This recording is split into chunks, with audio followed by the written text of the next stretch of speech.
Hello बच्चों, नमस्कार। आपने देखा होगा यहाँ कुछ लिखा हुआ, ये किसकी जानकारी है? तो मैं आपको बताता हूँ ये जानकारी किस पोस्ट के लिए है।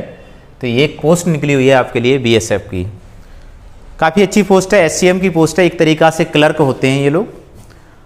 और यहाँ बात करें नंबर ऑफ वैकेंसी की, तो मेरे पास नंबर ऑफ वैकेंसी है 1283, काफ़ी अच्छी वैकेंसी है। नहीं तो आपकी हेड कांस्टेबल में ज़्यादा से ज़्यादा वैकेंसी 400-500 के करीब आती हैं आपकी, ठीक है ना। और इस बार काफ़ी अच्छी वैकेंसी आई है आपकी एससीएम की पोस्ट के लिए, ठीक है। अब इसमें कैसे सिलेक्शन होता है, कितने स्टेप होते हैं इसको नौकरी लेने के लिए, तो मैं बता दूं इसमें 3 स्टेप से आपको गुजरना होगा। पहला पीएसटी या पीईटी, दूसरा सीबीटी कंप्यूटर बेस्ड टेस्ट होगा, और तीसरा आपकी टाइपिंग और डॉक्यूमेंट वेरिफिकेशन। क्लियर है ना। तो तीनों के बारे में हम डिटेल से बता देते हैं, एक एक स्टेप के बारे में आप समझिएगा इसको। तो बेटा देखना, आप यहां पर जो हमने अगला पॉइंट लिया ये यहां पर, तो आपने देखा सिलेक्शन प्रोसेस 3 स्टेप में होगा बेटा। पहला स्टेप पीईटी, और दूसरे स्टेप में मैंने आपको बताया कि सीबीटी होगा, जहां कंप्यूटर बेस्ड टेस्ट होगा। क्या सिलेबस होता है अभी आपको बताते हैं। और तीसरा स्टेप होगा बेटा टाइपिंग टेस्ट और डॉक्यूमेंट वेरिफिकेशन। वहीं पर आपका जब टाइपिंग टेस्ट होता है तो वहीं पर आपका डॉक्यूमेंट वेरिफिकेशन वो लोग पहले करवा लेते हैं और उसके बाद आपका टाइपिंग करवाते हैं बच्चे। तो बच्चे अगर आप देखोगे पहले स्टेप के बारे में हम सारी चीज़ों को पहले समझते हैं कि इसमें कितना दौड़ है, कितना क्या है, ये सारी चीज़ें समझते हैं।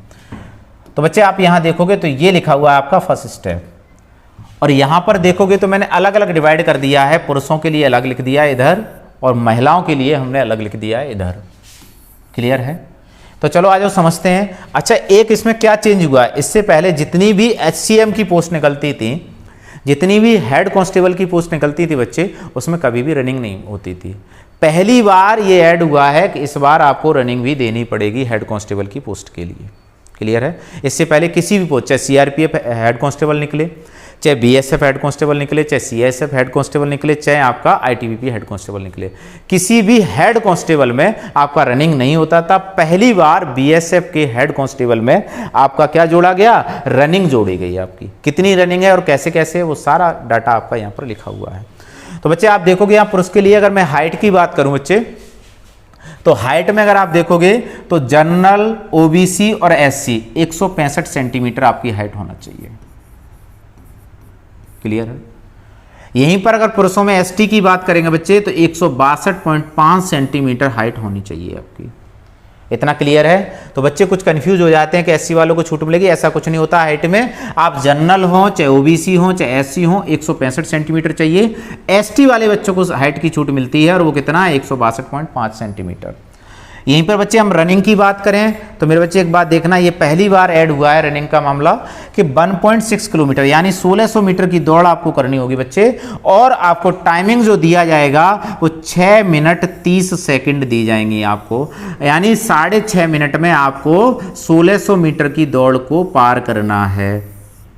तो क्या इतनी बात क्लियर है? आपका फिजिकल से संबंधित सारी जानकारी मिल गई आपको। क्या क्या करना है, 165 सेंटीमीटर आपकी हाइट होना चाहिए, और दूसरा काम 1600 मीटर आपकी 6.5 मिनट में आपको दौड़ निकालनी है।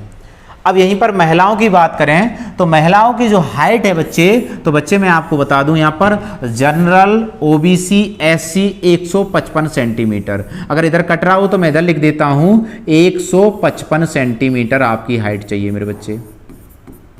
और यहीं पर एसटी महिला की बात करें तो बेटा एसटी महिला की बात करें तो आपकी 150 सेंटीमीटर हाइट चाहिए। कितनी हाइट चाहिए, 150 सेंटीमीटर हाइट आपको चाहिए। यहां रनिंग की बात करें तो रनिंग में बच्चे अगर हम देखेंगे यहां पर, तो रनिंग में आपका 800 मीटर की दौड़ होगी मेरे प्यारे बच्चियों आपकी। और कितना टाइम चाहिए, टाइम मिलेगा आपको 4 मिनट 45 सेकंड।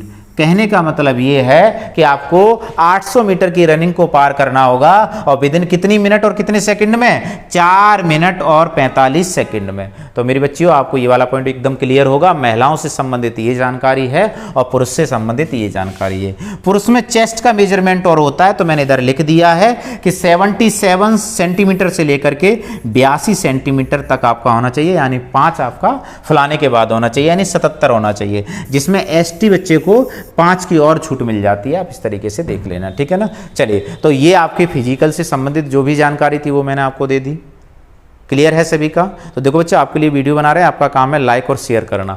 अब आपकी कोई सी भी वैकेंसी आएगी, हर वैकेंसी का मैं तुरंत ही आपको जानकारी दे दिया करूंगा कि आपको कौन सा फॉर्म भरना है, कौन सा फॉर्म नहीं भरना है, ये चीज़ आप देखते रहना, ठीक है ना। चलिए अगली स्लाइड की तरफ बढ़ते हैं, और उसमें क्या जानकारी है? उसमें जानकारी है आपकी जो मेन, तभी तो आप आगे कुछ कर पाओगे, और वो जानकारी क्या है? स्टेप 2, और वो है आपकी CBT टेस्ट। अब इसमें क्या क्या होता है मैं आपको समझाता हूं। यहां पर भी आप देखोगे मेरे बच्चे, तो मैंने बड़े प्यार से सारी चीजें लिख रखी हैं, कितना समय मिलेगा, कौन से सब्जेक्ट से कितने प्रश्न हैं आपके, और नेगेटिव मार्किंग है या नहीं है। तो बच्चे एक बात समझना, आप यहां पर देखो, आपके हिंदी के कितने प्रश्न होंगे? 20 प्रश्न होंगे, और 20 ही नंबर के होंगे, यानी एक प्रश्न कितने नंबर का? 1 नंबर का प्रश्न एक होगा मेरे बच्चे आपका। आगे देखो बेटा, मैथ है, कितने प्रश्न होंगे? 20, और कितने? 20 ही प्रश्न होंगे, और 20 ही नंबर के होंगे। तो यानी इसमें भी क्या है? 1 नंबर का एक प्रश्न होगा आपका। यहीं पर बेटे तीसरे देखें हम सेक्शन, तो तीसरे सेक्शन में है रीजनिंग, और रीजनिंग के भी बेटा 20 प्रश्न होंगे, और 20 ही नंबर के होंगे। क्लियर है सभी का? और बच्चे अगर हम यहां बात करें क्लरिकल एप्टीट्यूड, क्लरिकल एप्टीट्यूड एक तरीका से बच्चे आपका रीजनिंग होता है, यानी ये भी कितने का? 20 नंबर का आएगा, और 20 ही क्वेश्चन होंगे यहां पर। तो आप देख रहे होंगे रीजनिंग का वेटेज कितना है आपका? 40 नंबर का वेटेज है। अभी आपको बैच के बारे में भी बताएंगे, कहां पर बैच चल रहा है हमारा। अब बच्चे अगर आप देखोगे, अगला जो आपका पार्ट है वो क्या है? कंप्यूटर। बहुत ही सिंपल सी भाषा में आपसे पूछा जाता है, छोटे छोटे प्रश्न पूछे जाते हैं। आपसे ये पूछ लेगा कि बताइए भैया कि जो वर्टिकल होती हैं या फिर जो कॉलम्स होते हैं उन्हें किसको बोलते हैं, और जो रो होती हैं उसको क्या बोलते हैं, कॉलम और रो के इंटरसेक्ट पार्ट को क्या बोलते हैं। इस तरीके से छोटे छोटे प्रश्न को पूछता है। ये आपसे पूछ लेगा कि बताइए भैया एक्सेल में सबसे लास्ट पेज के नंबर को क्या कहेंगे हम आपको। इस तरीके से आपके पॉइंट पूछे जाते हैं बच्चे। अगला पॉइंट देखोगे बेटा यहीं पर, तो ये आपका पार्ट हुआ। तो आप सिंपल सा कह सकते हो कि हिंदी 20 नंबर की, मैथ 20 नंबर का, रीजनिंग 40 नंबर की, और कंप्यूटर 20 नंबर का आपका, ठीक है ना। अब चलेंगे बेटा हम इधर। 100 क्वेश्चन होंगे बच्चे आपका, और कितने मार्क्स के होंगे? 100 ही मार्क्स के होंगे। और जिसके लिए समय कितना दिया जाएगा? सबसे ज्यादा महत्वपूर्ण है आपके लिए समय, क्योंकि समय के अंदर में ही तो आपको सारा कुछ सॉल्व करना है। तो आपके लिए जो समय दिया जाएगा बेटा, वो 1 घंटा 40 मिनट का समय दिया जाएगा आपके पेपर के लिए। क्या इतनी बात क्लियर है आप सभी की? क्या सर नेगेटिव मार्किंग होगी? नहीं बच्चे, नो नेगेटिव मार्क, कोई भी नेगेटिव मार्किंग नहीं होती है आपके इस पेपर के अंदर बच्चे। क्लियर है इतना सभी का? चलिए, क्या आपको पेपर से संबंधित सभी जानकारी मिल गई? फिर भी अगर कोई कंफ्यूजन है तो कमेंट बॉक्स में आप लोग बता दिया करो कि सर ये पार्ट रह गया है, किसको और बता दीजिएगा, तो मैं दोबारा से वीडियो बना करके और बता दूंगा। और अगला पार्ट समझिएगा, अगला क्या है।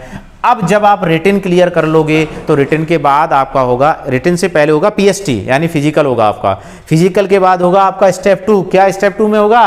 आपका रिटन होगा। अब रिटन जब आप पास कर लोगे तब आपको 1/10, कहने का मतलब एक वैकेंसी पे, यानी 10 गुना बच्चे आपको बुलाएगा।